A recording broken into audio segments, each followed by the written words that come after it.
The second part of the Africa Eco Race has just started in Mauritania. Join us today as the competitors had a strong start to this new chapter of their adventure, switching countries.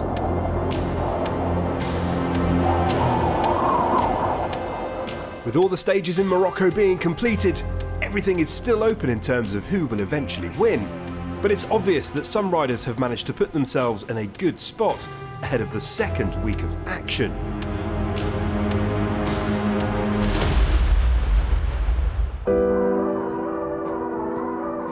Before heading to Mauritania, competitors had their much-deserved rest day in Dakhla. Even on these days, there is a lot of work to be done. Things need to be fixed and mines need to be cleared, as there is still a long way to go. So repairs were part of the schedule, along with some necessary briefings.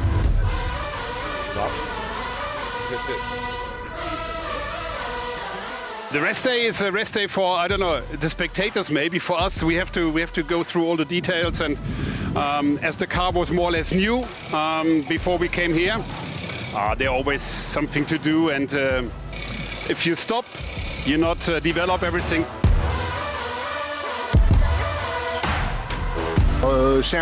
You control the things, you have fun, so repairing a truck is our job, it's our passion, it's not a problem. We're going to leave for Mauritania tomorrow.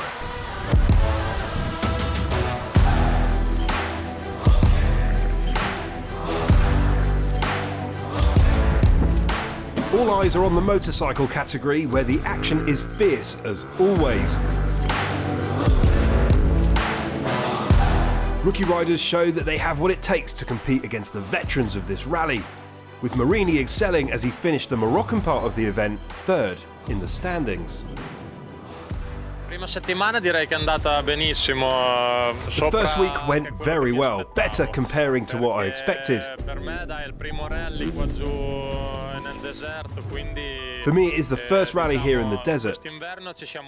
This winter I trained for a couple of weeks.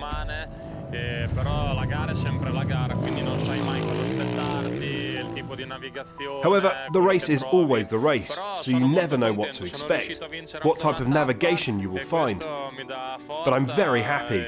I managed to win a stage, and this gives me strength. Let's hope we can have a second good week, have fun, and bring home a good result. But at the moment, I focus day by day, and then I try to do my best.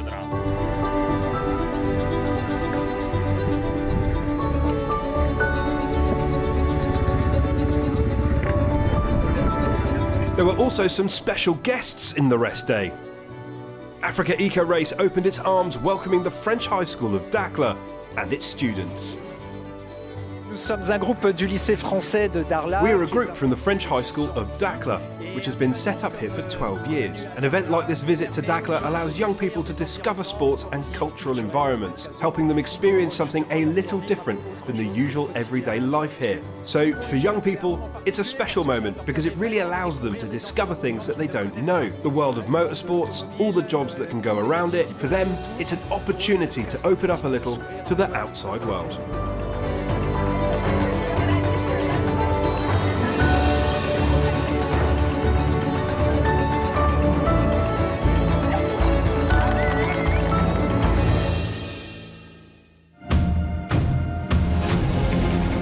And then it was time for the competitors to cross borders and leave Morocco for Mauritania.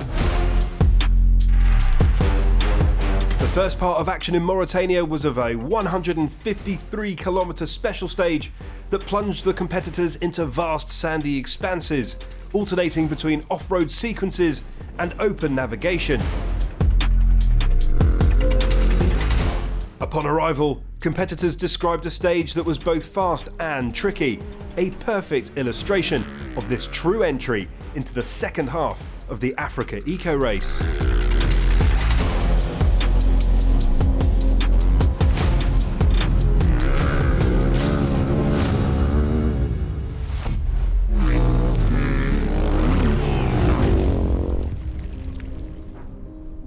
In the motorcycles category, Gauthier Paulin took the win in 1 hour 11 minutes and 23 seconds, clinching the very first stage victory of his career in the Africa Eco Race. He finished 2 minutes and 28 seconds ahead of Alessandro Botturi, while Amaury Baratin, competing in the Extreme Rider by Moto unassisted category, delivered a stellar performance by taking third place, a further 4 minutes and 22 seconds back. Riders were in high speeds as the top competitors were performing over 120 kilometers an hour. C'était cool, j'ai pris du plaisir aujourd'hui. La moto. In the fast section, the bike works really well, and it was a short stage. I started to see everyone's strategy, because obviously being a pro, I see a lot. And it was a short stage. Some gave their maximum, but others were a bit more relaxed. And so with my riding level, I thought that despite the fact that it was short, I could win more minutes than they could win. And so I put down some intensity.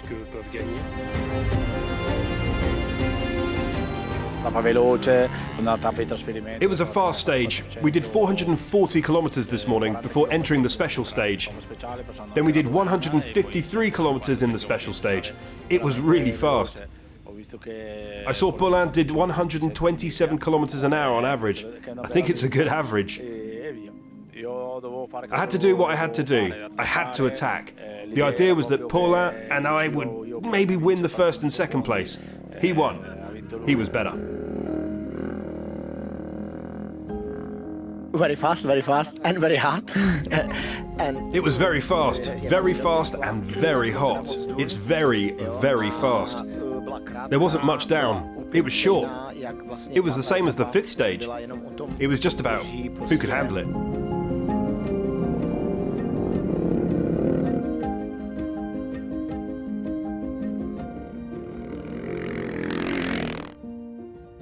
In the overall standings, Jean-Loup Lepin solidifies his lead. He now holds a 1 minute and 48 second advantage over rookie Thomas Marini, while Jacopo Cerruti completes the provisional podium. We have 4 big stages and it's really going to be complicated until the end.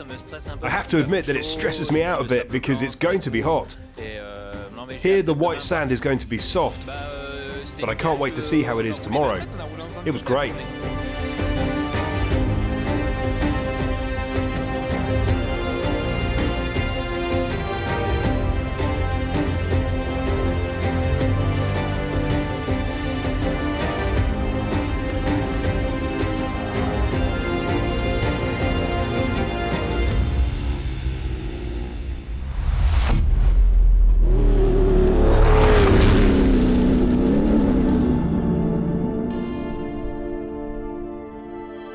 In the car category, Thomas Rednacek won the special in 1 hour, 6 minutes and 18 seconds after a hard-fought day that was really fast, as well as with average speeds of over 130 kilometers an hour.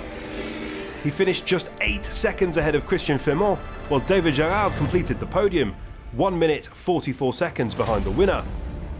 In the overall car standings, Paul Van Poelart retains the lead. Yes, it was very fast, very fast. There were a few passages with some small dunes. I don't know how to say it, but I had to be careful. I saw that there were still several cars that had bad luck with that. But we slowed down almost always, so we got home safely. In fact, I have no idea what to expect.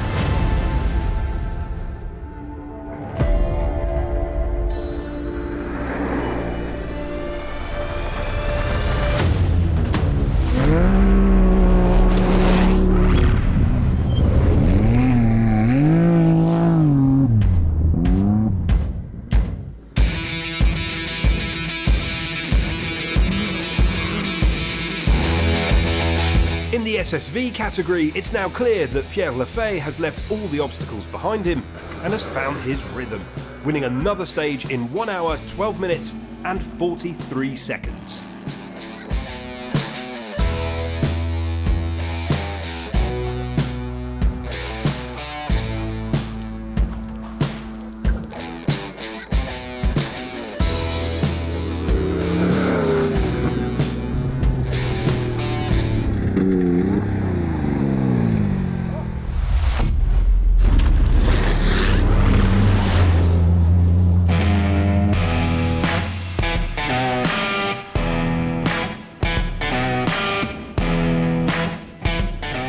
day, another country, another stage win for Gerrit Zurmond, who finished today's race in 1 hour, 19 minutes and 2 seconds.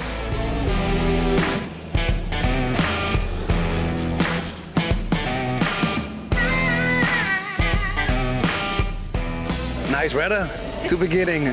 Finally, hot, warm, dry. No, it's a beautiful country to be there, and by the douane, the stage, into the stage, very fast stage. Glad to be here, and we see you tomorrow.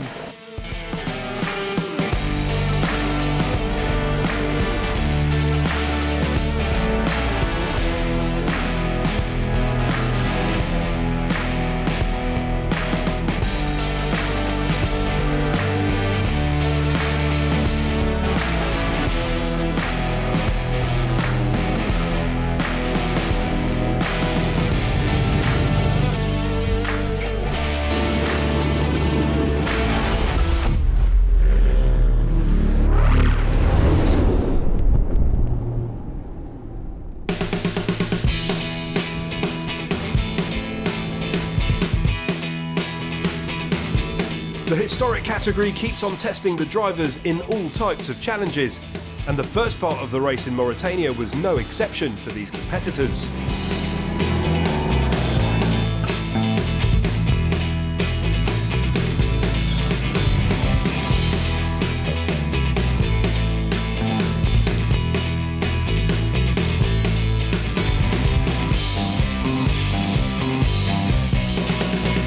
So, now, Stage 7 lies ahead.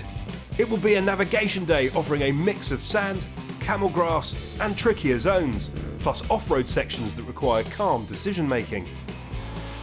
The finish turns faster again, with terrain that can be rough and broken. This will be a demanding and challenging 462-kilometre course. We will return tomorrow with even more intrigue and high-octane action from Mauritania.